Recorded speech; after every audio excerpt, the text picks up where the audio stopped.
Hello everyone, मैं हूं advocate Rahul Mishra और आज की वीडियो में हम लोग ये समझने की कोशिश करेंगे कि एक नाराज पत्नी अपने पति पर कौन कौन से मुकदमे लिखा सकती है और उन मुकदमों में पति और उसके परिवार वालों को क्या सजा होने वाली है, इस पर मैं आज बात करूंगा। लेकिन उससे पहले मेरी आप लोगों से रिक्वेस्ट है कि अगर आप लोग चैनल पर नए हैं या अभी तक इसे सब्सक्राइब नहीं किया तो प्लीज़ सब्सक्राइब करिएगा। साथ ही साथ एक हम्बल रिक्वेस्ट और है, अगर आप मुझसे मिलना चाहते हैं लखनऊ, दिल्ली, इलाहाबाद में, तो आप अपनी अपॉइंटमेंट शेड्यूल कराकर मुझसे मिल सकते हैं। आपको नंबर डिस्क्रिप्शन में मिल जाने वाला है।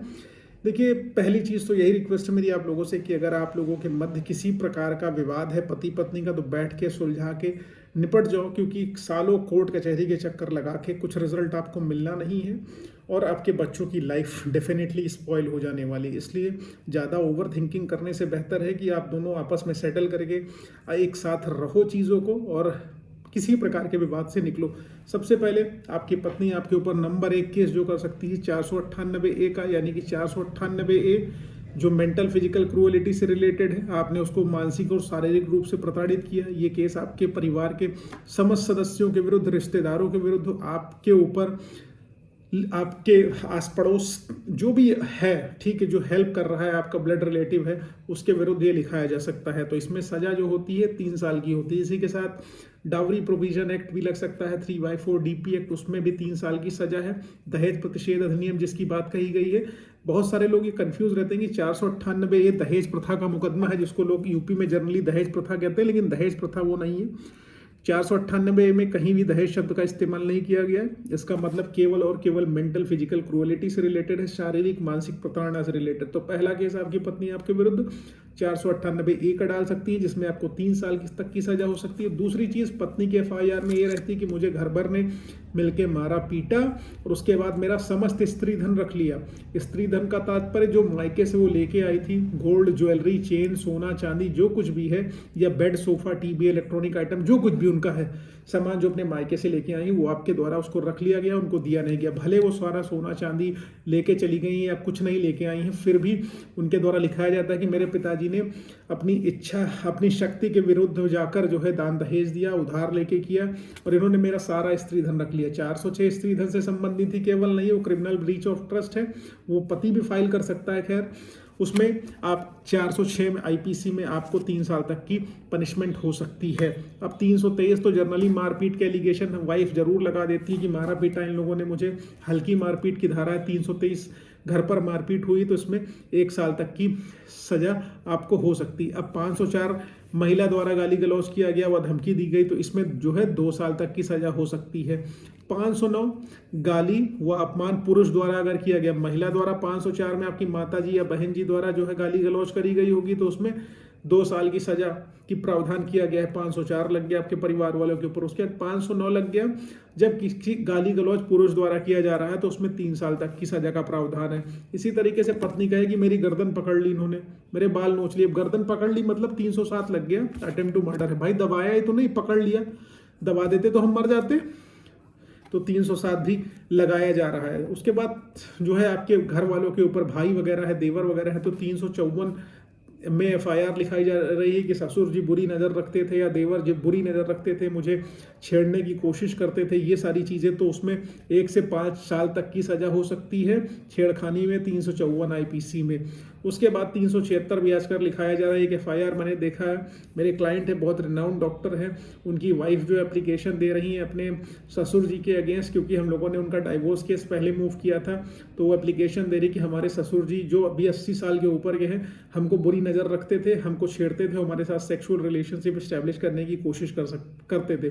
तो 376 लगाने की पूरी कोशिश करी गई है। तो 376 भी महिला द्वारा पति के घर वालों के विरुद्ध जो मेल काउंटर पार्ट है, जो आदमी उनके घर में, उनके ऊपर लगाया जा सकता है। उसी तरीके से महिला FIR की इंटेंसिटी को बढ़ाने के लिए 313 लगाती है। वो कहती है कि इन्होंने मेरी इच्छा के विरुद्ध जाकर मेरा गर्भपात कराया, या मेरे गर्भ पर लात मार दिया, या मुझे मारा, या जो कुछ भी किया। तो इस तरीके से वो गर्भपात के एलिगेशन आपके ऊपर लगाती है कि इनके द्वारा जो है मेरा गर्भपात कराने की चेष्टा करी गई। और एबॉर्शन के लिए जो गर्भपात, क्योंकि भ्रूण हत्या एक तरीके से मैं कहूँ इसको, FIR क्योंकि 498 सिंपल लिखा देने पर गिरफ्तारी नहीं होती, कॉग्निजेंस बढ़ाने के लिए, उसकी कॉग्निजिबिलिटी बढ़ाने के लिए, संज्ञेयता बढ़ाने के लिए 313 में FIR लिखाई जाती है, ताकि इमीडिएटली गिरफ्तारी सुनिश्चित की जा सके। इसमें आपको 10 साल तक की सजा हो सकती है। उसी तरीके से 312 भी लगाई जाती है। 312 इसलिए लगाई जाती है कि मेरा धोखा देकर जो है इन्होंने अबॉर्शन करा दिया, ठीक है, मुझे गोलियां चुप्पे से खिला दिया, कुछ कर दिया, ठीक है।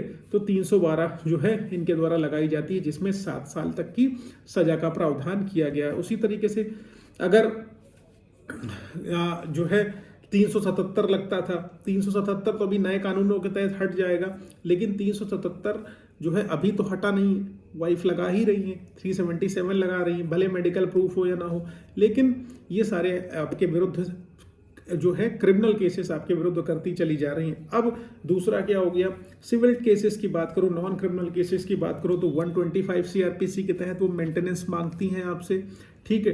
डोमेस्टिक वायलेंस का मुकदमा लिखाती हैं, उसमें आपसे मेंटेनेंस मांग लेती हैं, रेजिडेंशियल राइट मांग लेती हैं, राइट टू प्रॉपर्टी मांगने की चेष्टा करती हैं, मेंटेनेंस उसमें भी मांगती हैं, ठीक है। बहुत सारी चीज़ें हैं जो है रिस्ट्रेनिंग ऑर्डर जो है पारित करा लेती हैं और प्रोटेक्शन ऑर्डर ले लेती हैं। बहुत सारी चीज़ें हैं जो वाइफ आपके विरुद्ध कर सकती हैं और ले सकती हैं। तो हस्बैंड के पास बचता क्या, हस्बैंड ज़्यादा से ज़्यादा सेक्शन 9 डाल देगा और डाइवोर्स डाल देगा। तो कानून भारत के जो है वो महिला के समर्थन में ज़्यादा है, पुरुष के लिए नहीं।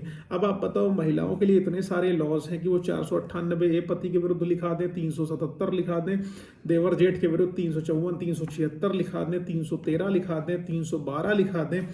अब हस्बैंड क्या कर लेगा, ज़्यादा से ज़्यादा सेक्शन 9 डाल देगा या तलाक डाल देगा, और सेक्शन 9 और तलाक डाल देने के बाद उसके ऊपर मेंटेनेंस का मुकदमा अलग से हो जाएगा। तो बीइंग हस्बैंड प्रताड़ना झेलने के लिए तैयार हो, क्योंकि तुमने शादी करी हुई है, ठीक है। तो इसलिए बहुत ज़्यादा ओवर थिंकिंग ना करो, कोशिश करके अपनी पत्नी से सामंजस्य बिठा के रहो, दोनों लोग एक दूसरे से उसी क्षण अलग होने की चेष्टा करो जब होना चाहते हो, म्यूचुअली सेटल कर लो, म्यूचुअल डाइवोर्स कर लो, जो दोनों लोगों का खर्च हुआ है एक दूसरे को जो है समझ के वाजिब रेट पर आप लोग सेटिंग कर लीजिए, निकल लीजिए। लेकिन कोर्ट कचहरी के चक्कर में टाइम वेस्ट मत करिए। उम्मीद है ये जानकारी समझ आई है, पसंद आई है। अगर ऐसा कुछ है तो प्लीज़ वीडियो को लाइक शेयर सब्सक्राइब करना। साथ ही साथ अगर आप मुझसे पर्सनली मिलना चाहते हो लखनऊ दिल्ली इलाहाबाद, तो अपॉइंटमेंट शेड्यूल कराकर मिल सकते हो। नंबर आपको डिस्क्रिप्शन में मिल जाएगा।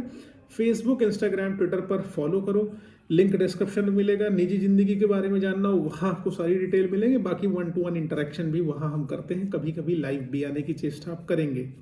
थैंक यू सो मच, जय हिंद।